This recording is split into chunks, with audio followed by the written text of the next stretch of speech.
And just like that, we're back. Feels like 5 minutes ago that we just departed or parted ways. Everybody, welcome to the Armchair GM. I am GreenBean. That guy right there is the one who talks Jets. But when you do it with him, it's called Talking Jets with Tigo. Tigo, how you doing today, my good friend? Doing great, honestly. It was a really good day. The boys were all happy. You know, it was raining, but we played out in the rain. It was just ultimately, it was like a nice day. All right. Well, a nice day is pretty good.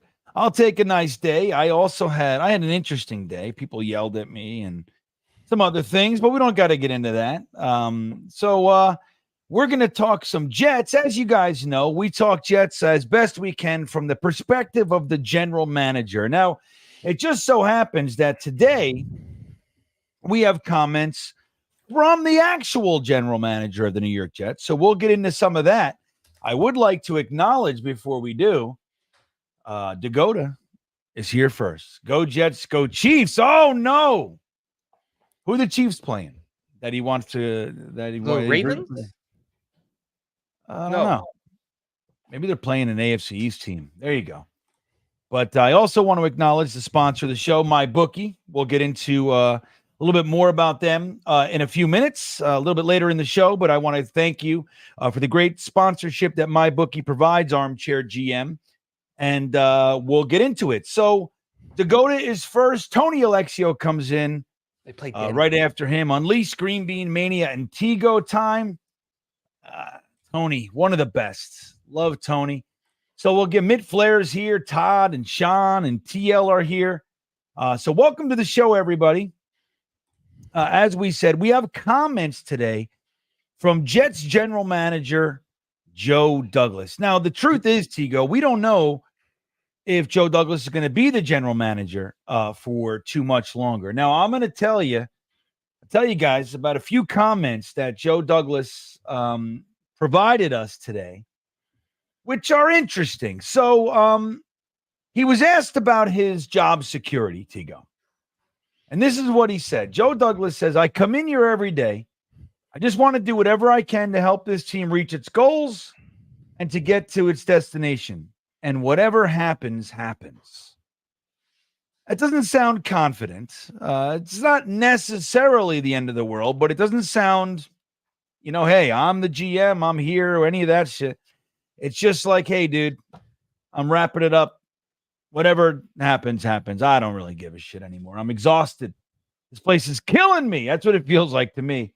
But an even more interesting comment that I'll share with you guys is this one. He was asked about Robert Saleh's firing. And Joe Douglas said, I'm not going to get into any of the details of any of the conversations that happened before or after that, Douglas said. Again, Woody and I talk every day.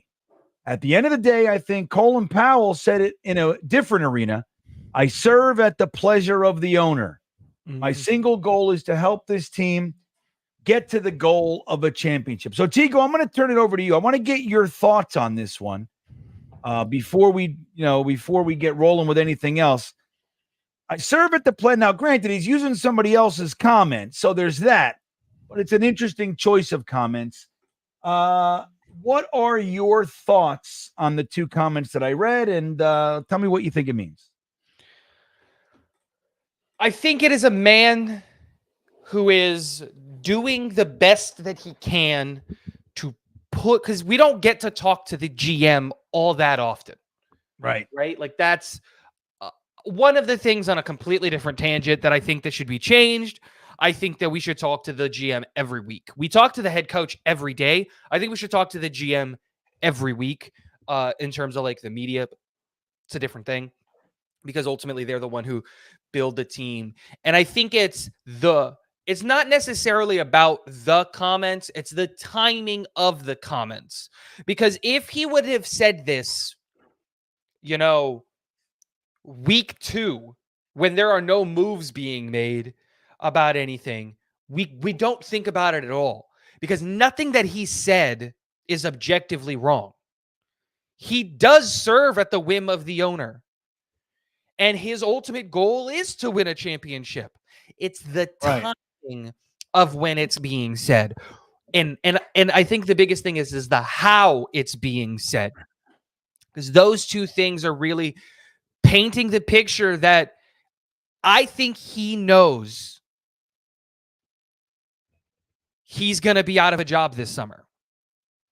I think he knows that he's got to start making some comments, putting some things out there so that when it comes time for the New York Jets and Joe Douglas to mutually part ways, right?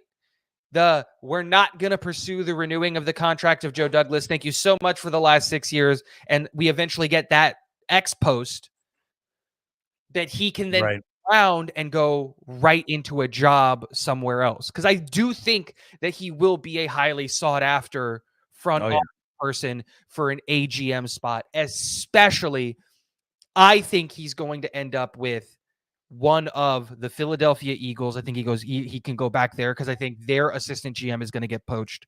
San Francisco to be their assistant GM because I think their assistant GM is going to get poached. And this is a one out of left field, the Rams. He might end up there and to be their assistant GM. So I don't know. It's just the timing of it comes off like a man who's not confident he's going to keep his job. Yeah. That's an interesting assessment of the situation because I'm going to tell you, and I'll stop the timer and get mine up there. Where is it? Let's do this. Give me 3 full minutes here. Tigo has spoken. Doesn't sound like a man who's confident he's keeping his job. I'm going to go one step further, and I will let you guys know there's a poll in there for you now. Let us know what you think. It sounds to me, now again, not much to pull from, but this is the tone I get. Not only will he not have this job, but he doesn't want this job. I serve at the pleasure of the owner, which tells you, dude, this guy's running the show. He's done. So I don't have a contract. Maybe he offered one. I'm not signing it. I do not want to be in a situation where I get steamrolled every year for one move or another, whether it was Aaron Rodgers, who knows, what all that was, but whatever it could be, the money moves, right? Mm-hmm. This guy's not producing. I want you to trade him. But this one's a big one. The Saleh one is a big one. I'm not going to get into the details, and that's fine. Of course not. But he said, I talk to him every day. So in other words, I knew, but that doesn't mean that I agreed. And Woody said when he did make the firing, this was my decision and mine alone. So what the fuck is that? What does that tell you? Like, I didn't really need the okay of anybody else. I own this team. I stepped in and I made a decision. Now, Joe Douglas could have been vehemently against that. Didn't matter. Now, we don't know if he was or wasn't, but I'm just saying, even if he was, it doesn't matter. So it said that from these comments, what I get, I serve at the pleasure of the owner. I'm here every day. I'm going to do whatever I got to do. Whatever happens, happens. Mm-hmm. So, it just sounds like a guy who's tired, who's done. I do think he would be sought after. I think everybody is well aware of the difficulties that the Jets have, and a lot of it comes from the owner. Mm-hmm. he's been known to step in and make moves happen, whether it's Tebow, whether it's Aaron Rodgers. Like we've talked about it ad nauseum. Exactly. With the trade right before the draft. Like there was no advantage to us to trade right before the draft. We were, we just keep your pick. They don't want to bend to us. Don't worry about it. They can't keep them. They're not going to keep them. String them out. And we didn't do that. So I believe that was a Woody move. And I believe Saleh was 100% Woody. Again, not to say definitively that Joe Douglas didn't agree with it, but I don't think he did. And it sounds to me like a guy who's kind of done around here. Like, hey, even if he offers me a contract, I'm not doing it. So let me see what you guys think in the poll. That's a great point. While you're doing that, I do think that, and I didn't get to that point, but I do think it's a thing of, I don't, even if we wanted him back, I don't think he comes back. Right? Why would he? Why would he? Yeah. Like that. That's the whole thing. Is like, so when you have an owner making unilateral decisions like that, nobody wants to be in that position, because you get like, I thought I was the boss. I thought I was the one making the decisions. I thought this was my team. That's what I was told. And let's not forget that, like, Woody wasn't even the guy who hired him. Woody came in like in the middle of a 6-year contract, and he was like, well, my team again. Yeah. Back up, bitches. I'm back.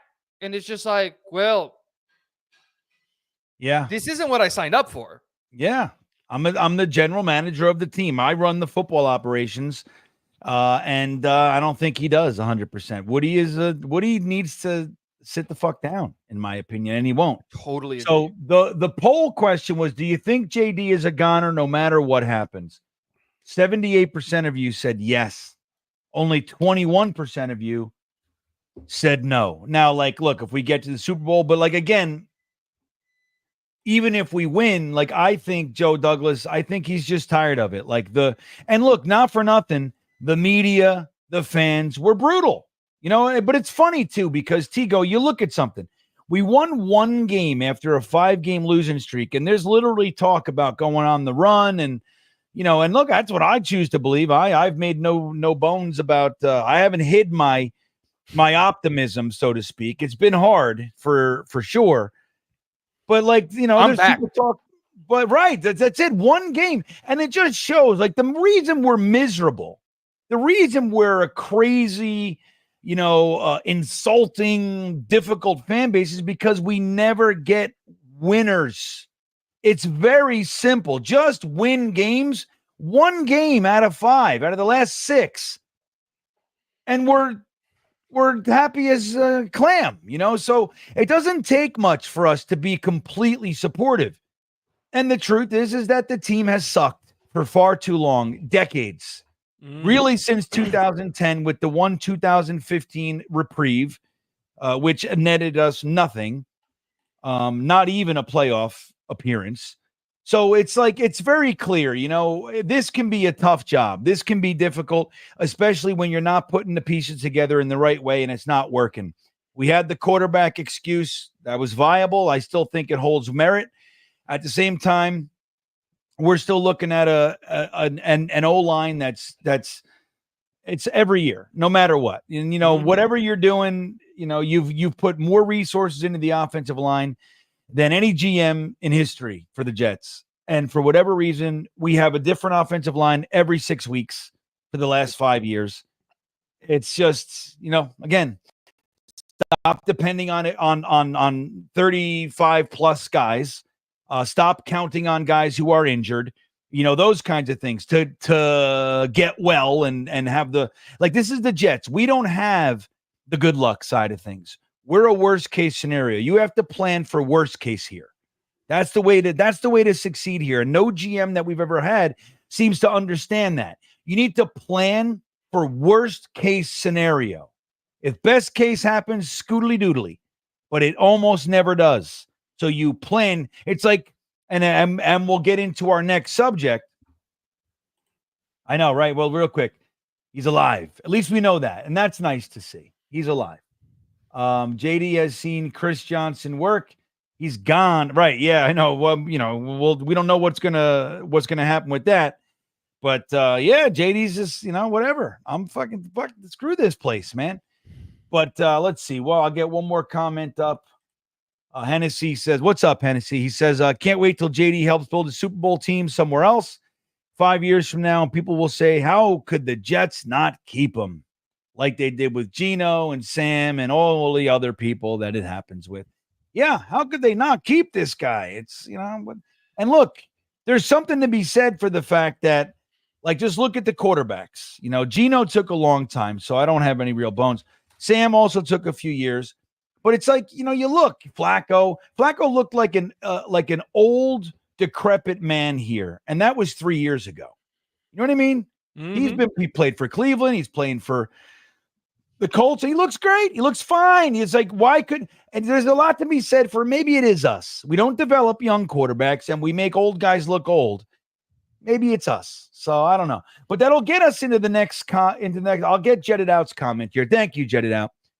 Keep JD. If not for bad kicking, we wouldn't be here. Right. We'd be 6-3, but not for nothing. Why didn't they make the change 3 weeks earlier? Why didn't they do that right after he missed the Denver kick? Like they knew something was up. He was off in the preseason. They knew something, and then they put him on IR. They don't even use it as an accountability measure. They just say, oh, it's soft. Everything's soft gloves, kid gloves around here. It's just, and that look, it's top down, man. So you say what you want about Woody, but JD has an impact as well. But I agree with you. I've said that. I mean, the truth is, while there's been myriad issues, the Jets have played well enough that we had a chance to win. Like if the kicks that went up just went through the uprights, we'd be 6-3. It's like literally that simple.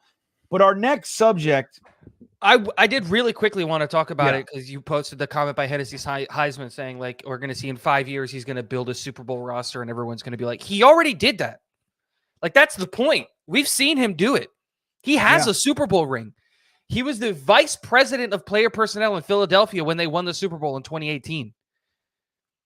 Like, I don't think the question is about like whether JD is a good GM, a bad GM. Some of the decisions that he makes, like I wouldn't have made, and we always have that conversation.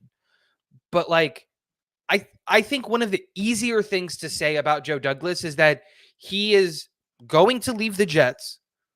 And wherever he's going to end up, he's going to have success because he as a scout, a high-level scout with Baltimore, he helped build a team that went to the Super Bowl twice in the 14 years he was with Baltimore. And then as the VP of player personnel in Philly, had like insane runs and has a Super Bowl ring. Like, it's not surprising at all. I agree. I see, look, if Joe Douglas goes to, dude, he built a team that for the last 2 years, the NFL's thought in their ultimate wisdom to put us on 7 primetime games. Like that's not, again, and we were one of the teams talked about to win the Super Bowl. There were people saying the Jets are the most talented team in the NFL. So like he did that. The fact that, built we didn't. A team that Zach Wilson, one of the worst quarterbacks in the modern era, won 7 games with. Yeah. Like.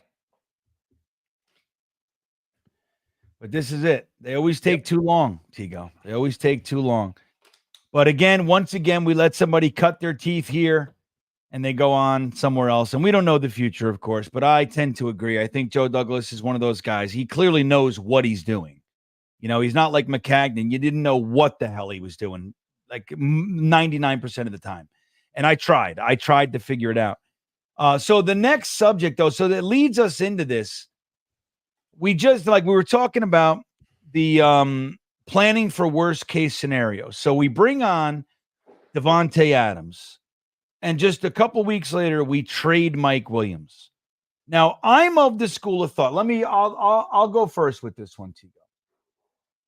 So number one, I don't like the trade. Okay, for a 5th round pick, I don't like it. I think it's inconsequential value. Not that you can't get good 5th.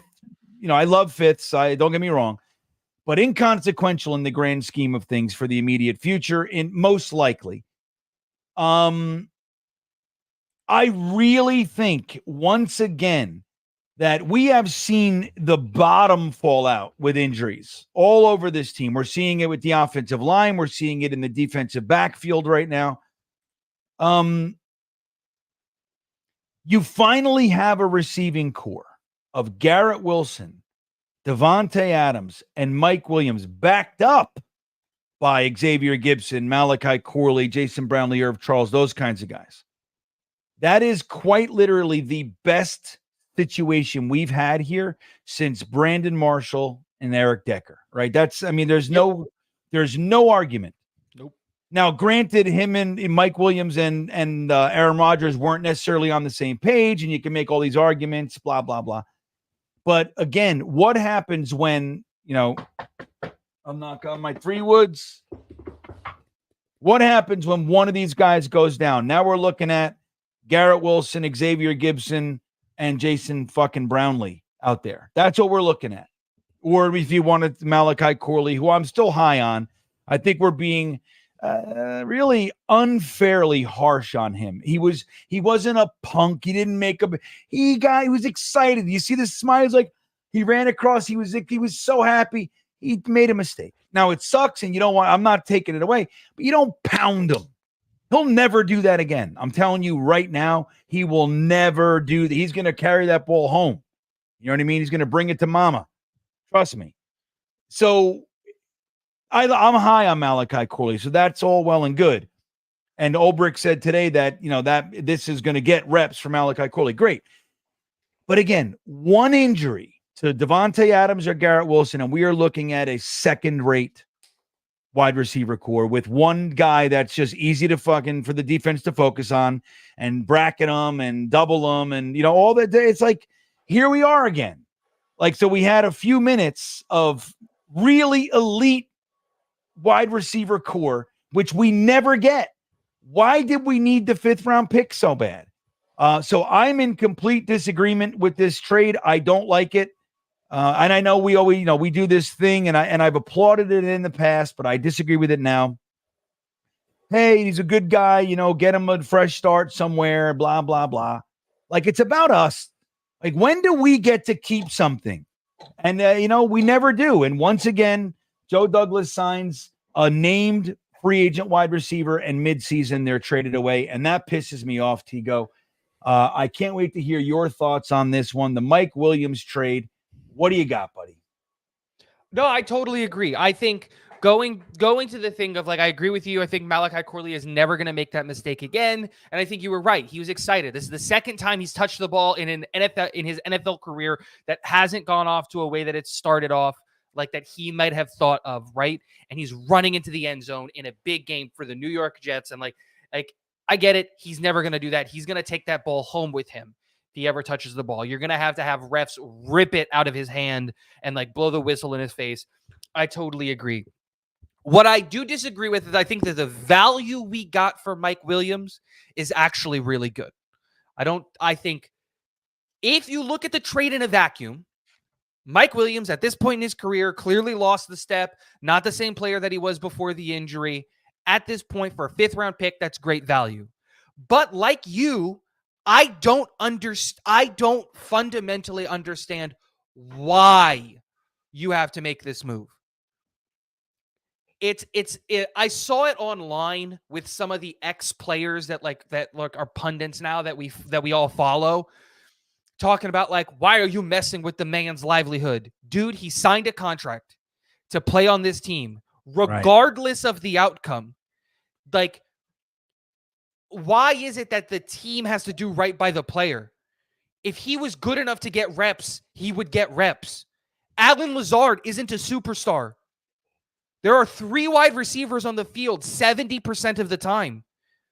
He can't beat out Allen Lazard? That's on him. That's not on us.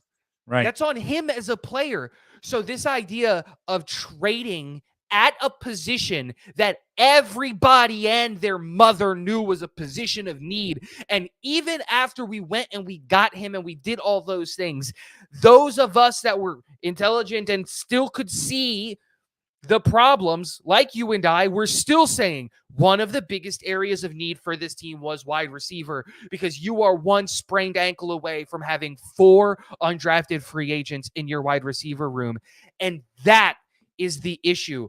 Why are we going to go and we finally turned a position of weakness into a position of strength, and we send a player away? And here's the biggest thing that infuriates me about the trade is that we sent him to Pittsburgh. And we've already played Pittsburgh, so I'm not worried about that.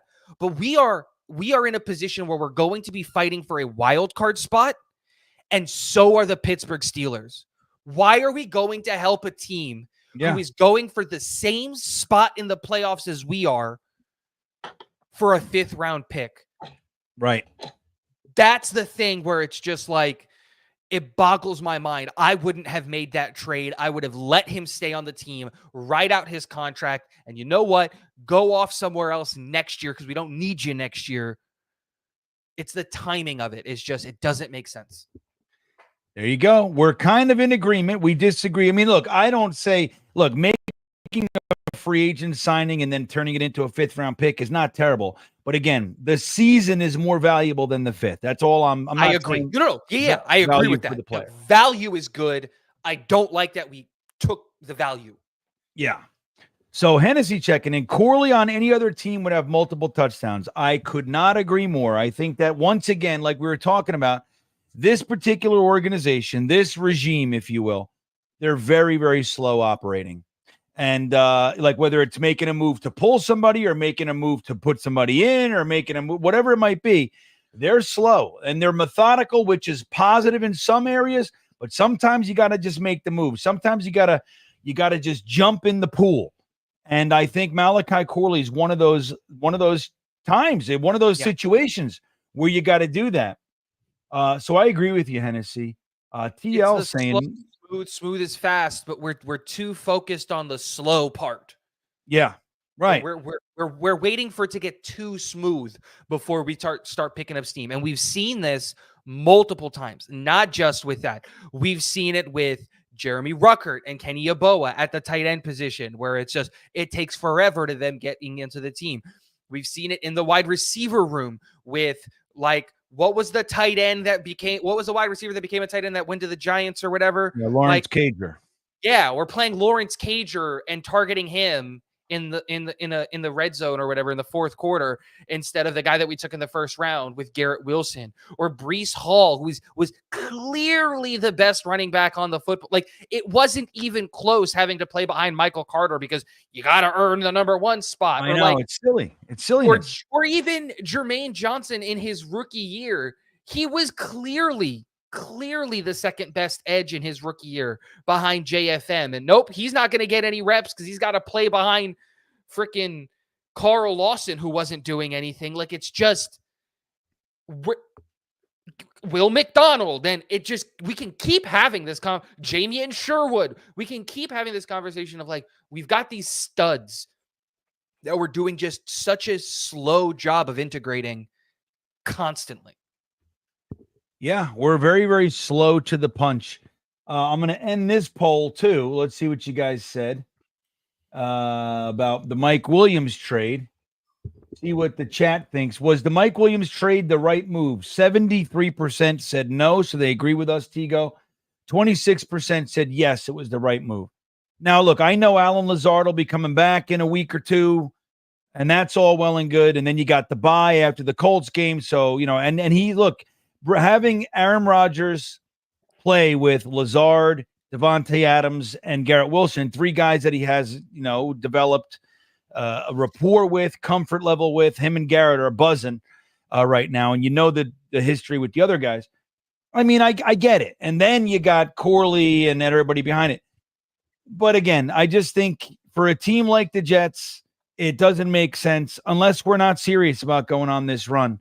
And again, for like somebody saying, hey, we'll give you a 3rd. Okay. Might be too good to pass up. A 5th to me is like, all right. It's just a move to make a move. And I don't like it. So it seems like everybody agrees with us, Tigo. I'm going to pause. And now, Snowball's talking about Lazard too, right? He was playing well. I mean, he's not exactly the guy you want to depend on. He has those drops, but look, it's not even, this isn't even trying to like take a dump on like Lazard at all. He's doing exceptionally well. Like, Lazard came out and beat out Mike Williams. That is not a diss on Alan Lazard. But Alan Lazard, if we look at his career and we look at Mike Williams' career, Mike Williams should not have an issue beating out Alan Lazard. Right. And he is. So what does that tell you? Well, it's a mental thing and it's a physical thing. He's either not as smart as Lazard, which I don't think that's true. So I don't think Lazard is all that intelligent of a player. So it's a physical thing. He's just not either working hard enough or his body's broken. Yep. All right, let's do this. So, guys, I want to show you guys a little bit about the sponsor for this week's show, the great MyBookie. Everybody, very important. There you can see their platform here. This is the sports book, and I'll tell you, in a year full of surprises, underdog wins, and all the so-called experts getting it wrong every week, they get it wrong. Tigo, MyBookie is the one book that's got your back. No fluff, no second guessing, just straight up action with you in total control. Think you're going to roll the dice with the other guys? Good luck. At MyBookie, it's never been about guessing. It's about giving you the edge. So every bet you place comes with confidence and a plan. If you know football and love to win, MyBookie is the sports book for you.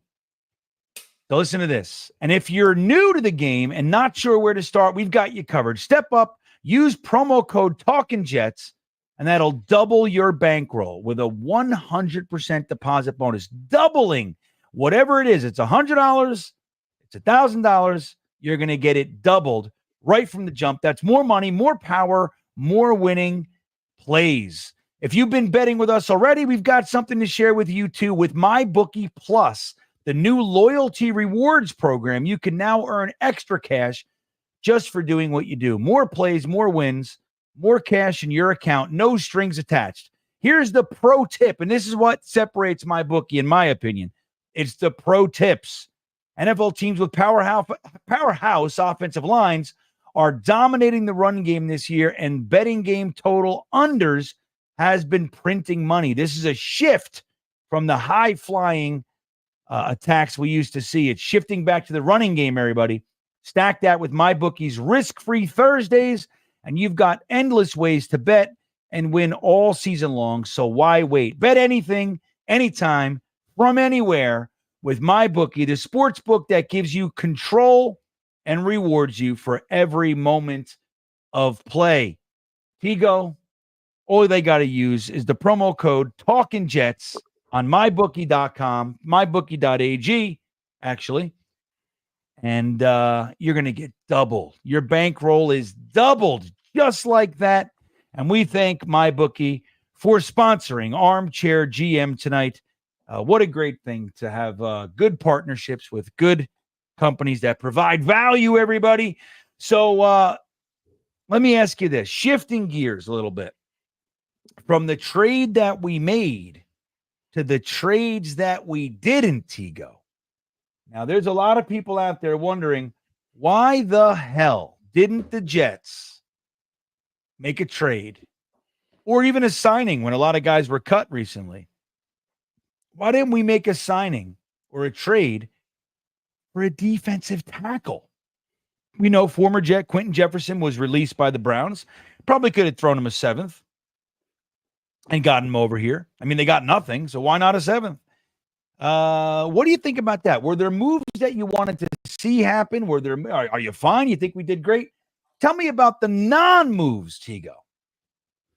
I'll say this. I think the non-moves were more indicative of the state of the franchise, specifically from the front office. I think that essentially the conversation or the talk that was had is, we're not making any more moves. This is the roster that you were handed. We've already made our massive addition, our deadline addition in Davante Adams. This team, before the year started, without Davante Adams, was told and was everybody kind of said, this is a Super Bowl team. We're not making any more moves. Make it happen. I think that that is the messaging that's being told from the front office to the coaching staff. Now, I will defend the Jets a little bit, or at least the decision to not go trade for Quentin Jefferson. If you can get a player for free, I would have made that move of saying, I think they're going to cut him. Let's wait and say like he had the best year of his career with the New York Jets, with his coaching staff. He knows the system. We can go and get him as a free agent, even if it means that we have to fight with everybody else. But I will say that we don't know that we weren't in on Quinton Jefferson. Like, we just don't know. And outside of Quinton Jefferson being the player that was kind of moved, there wasn't really any other player that was moved where I looked at it and I said, that was a realistic guy for the New York Jets to go get. Like, would I have wanted Zadarius Smith? Like, yeah, absolutely. That would have been a great addition. Would I have wanted Marshawn Lattimore? Yeah, absolutely. Like, that would have been a great addition. But it's just like, those aren't realistic moves that like were out there for the New York Jets to make. I would have loved to gotten a big ugly right there up in the middle of the defense. And I just think that philosophically that just doesn't match up with how the Jets are going to play on that defensive line. I would have loved to maybe try to make a move for like a linebacker, like just like a legitimate, just a linebacker to come in and play in that middle three, which I think that we should be running out of our base personnel a lot more. So it would have been nice to have a guy who can just wrap up and tackle. Like, that's it. Yeah. And but no linebackers were moved. So it's not even I can be like, oh yeah, well, we could have got that guy. And like there weren't any defensive tackles moved where I was like, that was realistic. Quinton Jefferson's more of a guy who's going to elevate your pass rush, and like that would have been excellent. And being able to put Solomon Thomas further down the depth chart is a great move, but that's not a move I'm crying home about. If there was a big ugly, like if Foley Fatukasi got moved, right, that would have been a move where I was like, dude, look, there it is. That's a guy. He's 6'6", 350 pounds, and he can just eat center and guards in the A gap every first and second down. That would have been a move I was upset about. But no one was moved like that. So it's a great point. It really is. Before I get to my answer, I want to bring up Allison, the great Allison Tuckwab. Hi, Allison. It's good to see you. It's interesting because I'm trying to figure it out. 3 people can walk out on the Jets: Aaron Adams, Garrett Wilson, and Alan Walker on this team who can't win a trophy. Now, I don't know who 2 of the 3 of the guys are that you mentioned. I'm going to make an assumption and think that Aaron Adams is Aaron Rodgers. That's what I'm going to think. Right, Tigo? You feel good about that? I think it's both Aaron Rodgers and Devontae Adams. Oh, that is interesting. So both of them. So that'd be 4 players if we did it that way. Alan Lazard for Alan Walker. Is that who we're talking about? Allison, you think? What do you think? I don't even know who Alan Walker is. Alan, those would be, outside of Garrett Wilson, that would be like the Green Bay connection. I don't know. So Allison, interesting. Once again, you definitely throw out some thought-provoking comments that make us ponder and consider. Let's see. She says, So anyway, thank you, Allison. I don't know. Garrett Wilson's under contract for a little bit, so we're not losing him right away. He could start holding out and shit next year if he wants to, but I don't know. He could ask for a trade. Who knows? I don't see it in Garrett Wilson. 3 years. I think Garrett Wilson's here. And especially if we do let go, which we'll bring up to my next point. Okay, so let's do this, and then we can feather in the Garrett Wilson comment. Tigo, there's a coaching staff here right now. Right now, it's very easy to say, all right, we're moving on from everybody. But let's say hypothetically that the Jets use the Houston game, and imagine if we won the Patriots game too. So we won the Patriots. Now we're on a 2-game run. And so we won the Houston game. We looked pretty good. The second half, we looked really good. We go on a run, and we get into the playoffs. Aaron Rodgers wants to come back. We have this whole mindset of it took us a while to get the team kind of gelling, and in order, we're now humming. And you're going to break the band up? So do you think if you're the GM, that you're keeping your job, you're good, you got a big decision to make. Jeff Ulbrich and his crew turn the team around. We go on a run. We win 7 out of the last 8 games. Right. Or is there 6 out of the last? Is there 7 games left? What are we? 6 and 3. So 9. So there's 8 games left. And if that's wrong, just I take We no, have a certain number of games left. Right. We have a number of games left. We win all but 1 or 2 of them, but we make the playoffs. Are you firing everybody? Are you starting fresh? Are you saying, hey, I see it.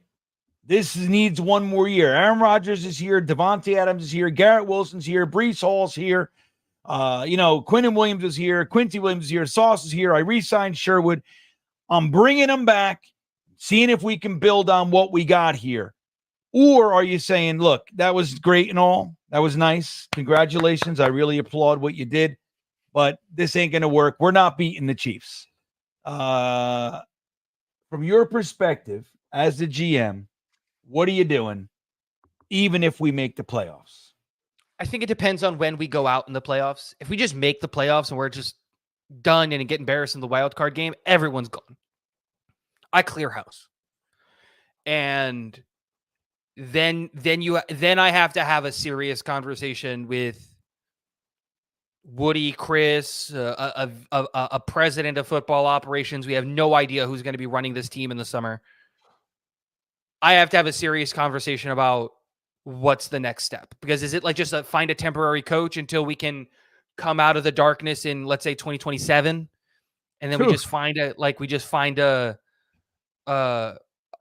something along those lines of like, we'll just give a young guy a shot until we can get the right place?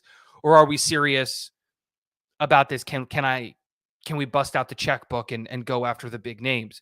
Because this is the year that you want to have a head coach opening. Like, this is the year. Because this is the year. I'll say this. I have now moved fully into, I'm back on the Jets. Jets are winning the Super Bowl. We're making it happen. We're making history.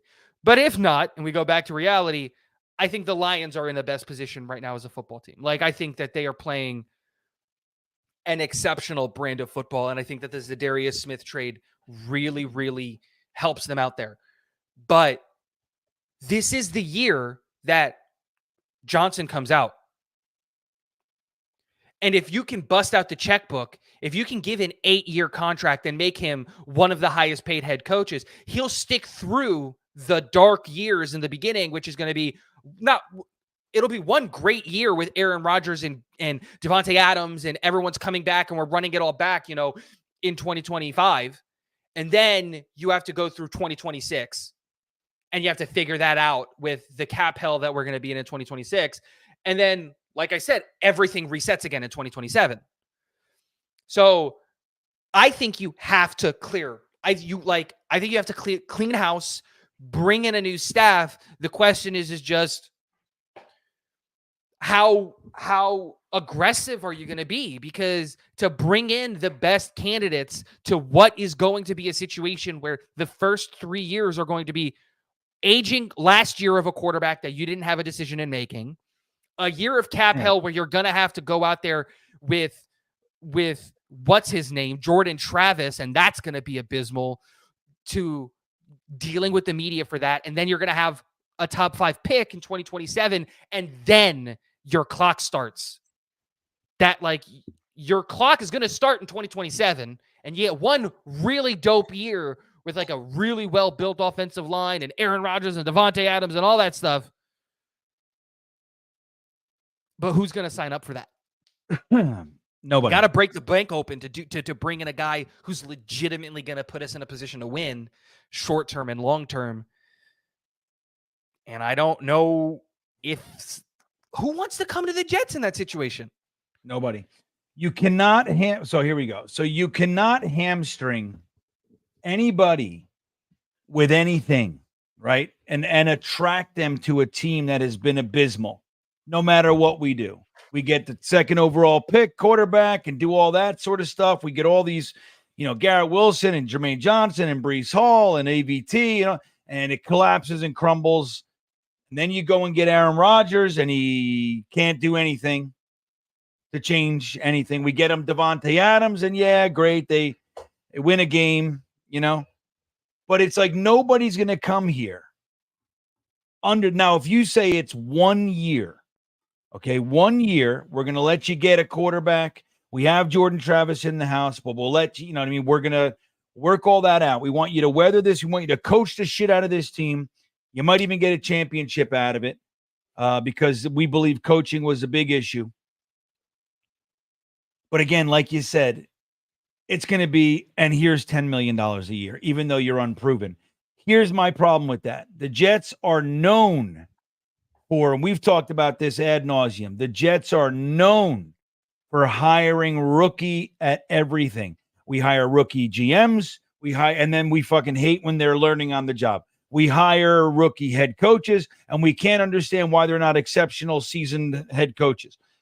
We hire, and then what we'll do is we'll have a rookie GM, rookie head coach, and then we give them a rookie quarterback. And we don't know why it looks like shit. And we're pissed. By the end of the year, we're throwing bottles at them and shit. So it's just not the kind of place where that's going to, where that works. And I believe they should, if they're going to take that money, you throw it at Vrabel, or you even half of the money and you throw it at, what's his name? The defensive coordinator for the Vikings. I don't know why his name is Flores. But Vrabel would be the choice. Vrabel should not have been fired. No. And that was clear as day. He was the coach of the year before, I believe. So it's like, you fire, and that happens. Like, look, when the Eagles fired Andy Reid, everybody in the NFL said, holy shit, somebody's getting a great coach. Like, it didn't work. He couldn't seem to get over that hump out of the championship game into this, win the Super Bowl ring, but he was a great coach. So you knew it. I think the same thing applies, maybe not to that degree, maybe, but it applies to Vrabel. He is a seasoned coach. He has success. And don't forget, he's defensive minded, but 2 of his offensive coordinators got hired for head coaching jobs under his tenure. So there's something going on right with the offensive side of the ball under his tutelage, under his watch.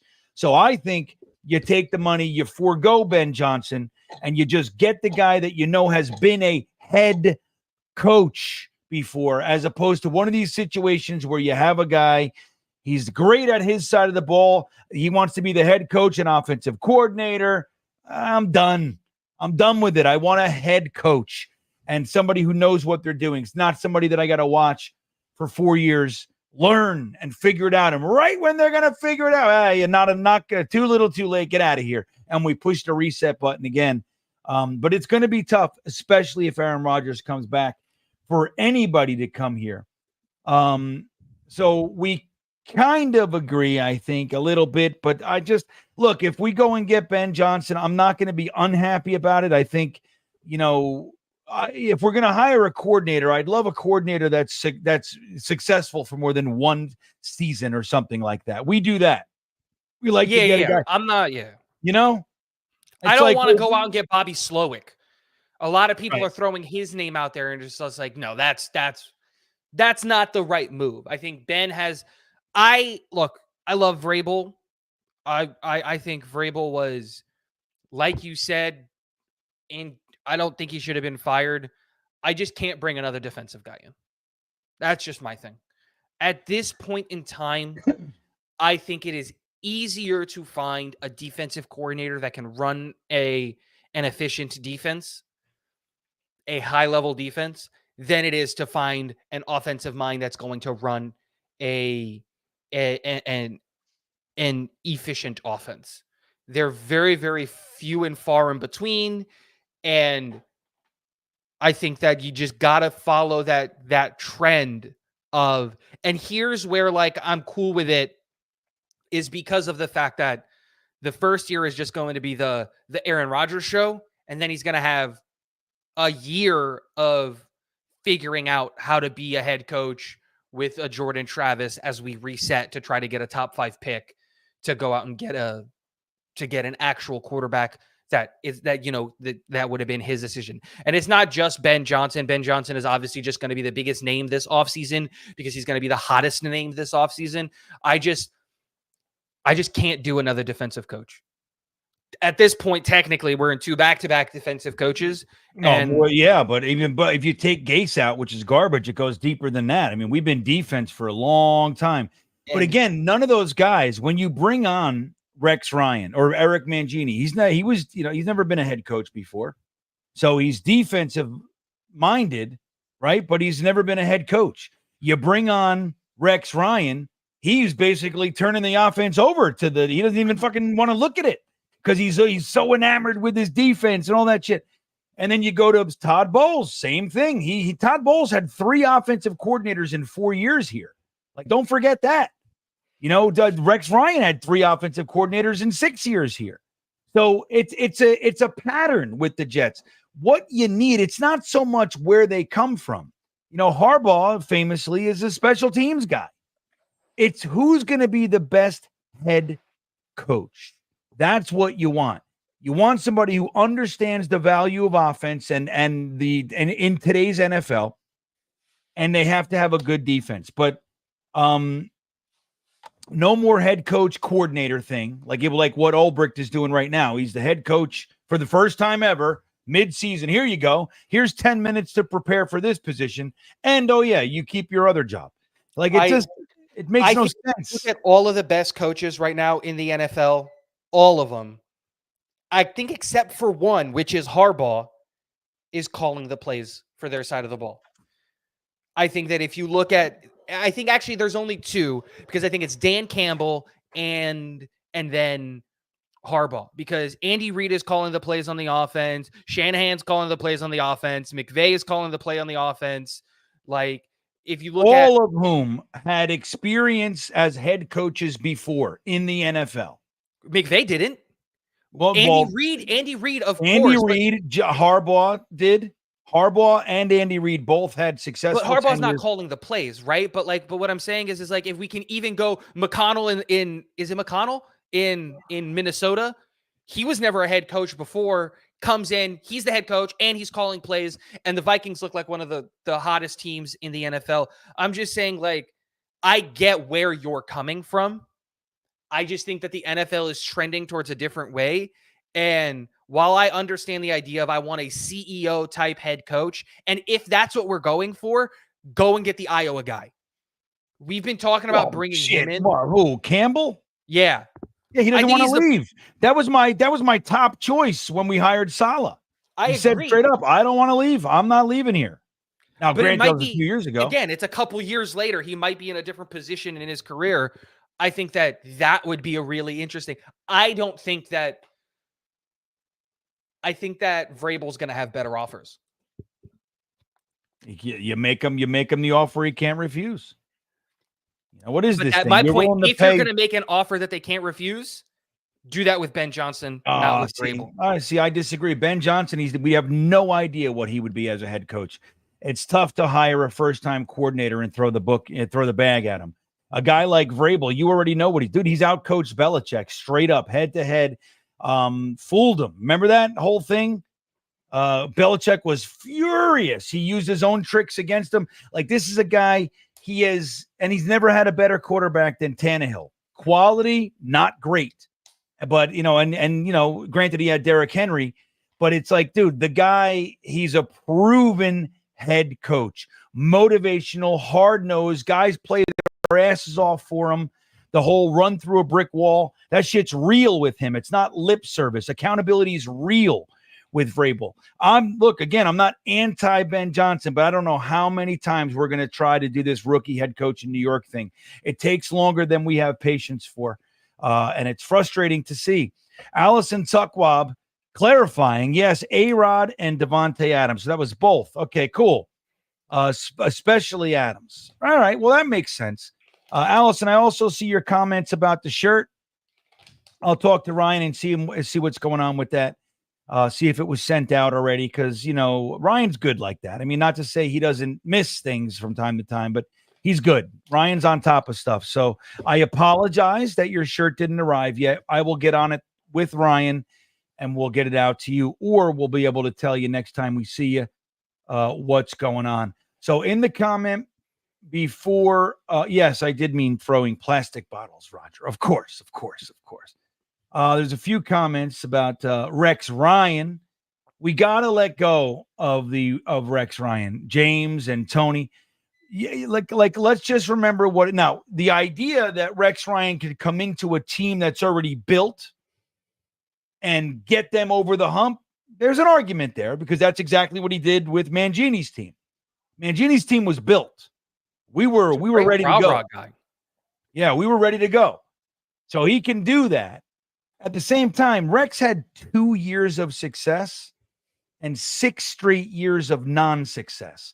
4 with the Jets and 2 with the Bills. 2 separate organizations. I'd love to see Rex come on as like a defensive line coach. The problem is he's too big. He's too big of a personality. He's too much. So you can't keep him penned in. You just can't. So sadly, guys, I just don't see it. And I love Rex Ryan. Again, my signed Rex Ryan football right here, prominently displayed. It's just one of those things, everybody. He thinks he's a head coach in the NFL. That's the other problem. You know?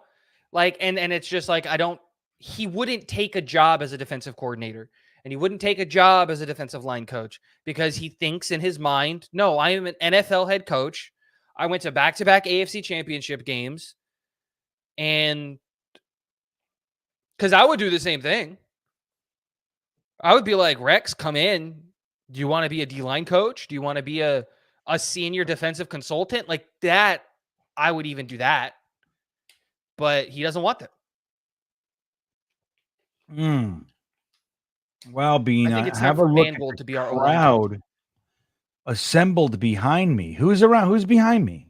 Is there ghosts? That's the first thing I think, Alex. Do you see ghosts, Tigo? I don't see no ghosts. I'll freak the fuck out. I'll freak out, Alex. I'll get out of here. What crowd? You mean Gastineau, GreenBean, my family as the Simpsons in MetLife Stadium? Got Joe Namath. 120 people watching. I got Joe Namath. I got Klecko. We got more on Twitter, too. We have 240 total right now. Got 121 on Twitter. Hello, Twitter people. Good to see you, as always.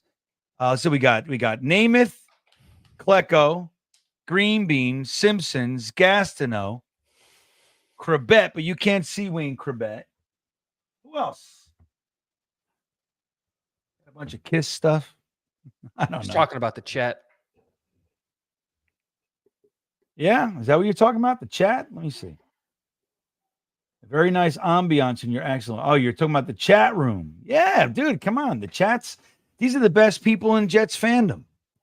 I mean, look, I've told you guys many times, especially during the game streams when we're just watching the turd of turds. If it wasn't for you guys, and I mean this with the utmost sincerity, like I could not convey it more clearly and sincerely. If it wasn't for you guys, I don't even know if I'd be watching this shit anymore. I'm like, of course I love it. I love the Jets. Been watching for 40 plus years, but man, this season is painful. That win helped, sure. Trading for Devontae Adams helps, sure. Getting Reddick back, sure. It all helps. But boy, oh boy, is this disappointing. You know, like, and even if we didn't win the Super Bowl, like you just expected us to be right now, like we said, at 6-3 right now, I'm totally fine. But it's like, I don't know how much more I can take, Alex. But it's you guys. It's you guys.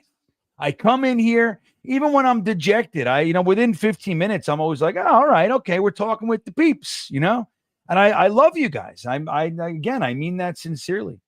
But there are cryptids running around.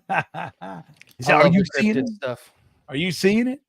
But that all said, all right. Thank you, Alex. I appreciate the comments and compliments to the chat and the compliments to the ambiance. Yeah.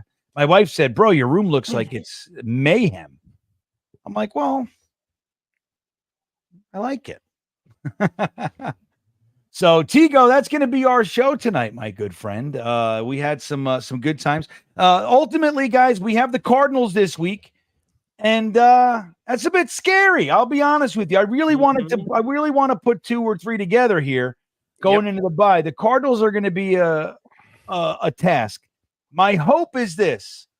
The Jets offense builds off what they did in the second half last week. We're able to start the game, first drive, touchdown kind of a thing, and be able to put up 28 to 30 plus points and win this damn game. That's what I want to do. But I don't know, man. They have not given me any reason to be, objectively to believe that. Now, I do believe it because I choose to, but I don't know, Tigo. You feel good about this game? No, I don't feel bad about it. I am optimistically anxious. I think we can win. I think we're on paper, we're the better team, but I think we've been the better team on paper a lot of this year. Yeah. And it hasn't worked out. Look, I think that second half against Houston was huge. And I think that, and I'll close with this. If you didn't watch the Joe Douglas conversation or whatever, go read the article at The Athletic. I think the biggest takeaway was that everybody in the locker room seems happier. They were playing music. They were smiling. Aaron Rodgers was coming out making jokes about benching 225 and just coming in from his workout, and he's swollen. It seems like everyone is in a better spirit. And the reality is if you feel good, you play good. Yeah. If you're in a good mood, you're more likely to do better and do good things than if you're in a bad mood. That's why you tend to spiral negatively. If you're in a bad mood, you got to get yourself out of that, right? And we did against Houston in that second half. So like you said, I think that if we build up on the good vibes that we're already having, we should be able to go into Arizona, go into the desert, and beat the brakes off of them. And I'm hoping that happens. Yeah, me too. So this weekend, everybody, this is a 425 game, I believe. And then we have the flexed game against the Colts. They said no more prime time for you, which good for you. It's flex that's from more 8 about Joe p.m. Flacco than us. Yeah, no, I don't think so, buddy. I think it's us. I think it's enough. But guys, that's our show. I want to thank you for Tigo and myself. I also want to thank MyBookie for sponsoring the show. Use the promo code Talking Jets to double your bankroll at MyBookie. Just put it in Google, MyBookie. It'll take you right to their site, or mybookie.ag. That's the way to do it. Guys, with that all said, we wish you a great rest of your evening, and we will see you next time.